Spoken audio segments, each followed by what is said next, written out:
Une fois familiarisé avec l'organisation de l'écran C-Format, nous allons pouvoir procéder à la création d'un nouveau projet dans la base de données.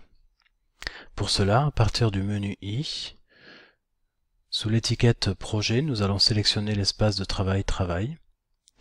Si le projet en question ne figure pas dans la liste du sélecteur, nous allons pouvoir nous rendre sur l'écran principal et cliquer sur Nouveau projet pour faire apparaître une boîte de dialogue. Dans cette boîte de dialogue, nous allons sélectionner la nature de l'objet à créer, en l'occurrence un projet. La boîte de dialogue propose 4 modes différents de création d'un nouveau projet, soit un projet vide. Il sera également possible de créer un projet à partir d'un modèle, de créer un projet à partir d'un projet existant, ou bien d'importer un fichier au format XML. Une fois le mode de création de projet sélectionné, dans la boîte de dialogue suivante, nous allons pouvoir renseigner le nom du projet, le type de projet qui aura été prédéfini. Il sera également possible de rattacher le projet à un portefeuille de projet. Il faudra ensuite définir les dates du projet, notamment la contrainte de début qui par défaut est la date du jour de création du projet. Le champ contrainte début indique la date de début au plus tôt à laquelle le projet peut commencer. Le projet peut commencer après, mais jamais avant la contrainte de début. Il sera également possible de renseigner la date d'échéance du projet. Le champ date d'échéance indique la date à laquelle le projet doit être terminé. Cette date n'est indiquée qu'à titre informatif et n'a aucun impact sur le projet. La boîte de dialogue suivante permet de définir les droits d'accès du projet. Par défaut, le nom du responsable 1 est indiqué. C'est le nom de la personne qui crée le projet. Le champ responsable 1 indique l'utilisateur qui sera le chef de projet principal. Il sera le responsable des données du projet, de la validation des feuilles de temps, des membres d'équipe et de l'application des données réelles sur le projet.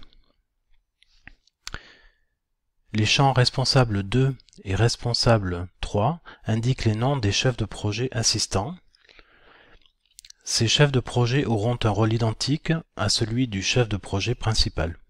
Il est important de nommer des chefs de projet assistants car ils pourront par exemple continuer à piloter le projet lors des absences du responsable 1. À partir de cette boîte de dialogue, il sera également possible d'attribuer des droits en lecture ou en écriture à des membres d'organisation ou à des utilisateurs. À noter que l'étendue des droits en lecture et en écriture doit être prédéfinie à partir du designer C-Format. Généralement, les droits d'accès en lecture permettent aux membres des organisations sélectionnées et aux utilisateurs de consulter le projet.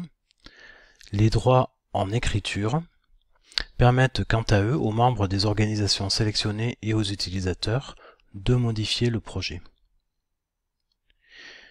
À noter également que seuls les utilisateurs dont le profil aura été défini à partir du designer C-Format pourront se voir attribuer des droits en écriture sur le projet.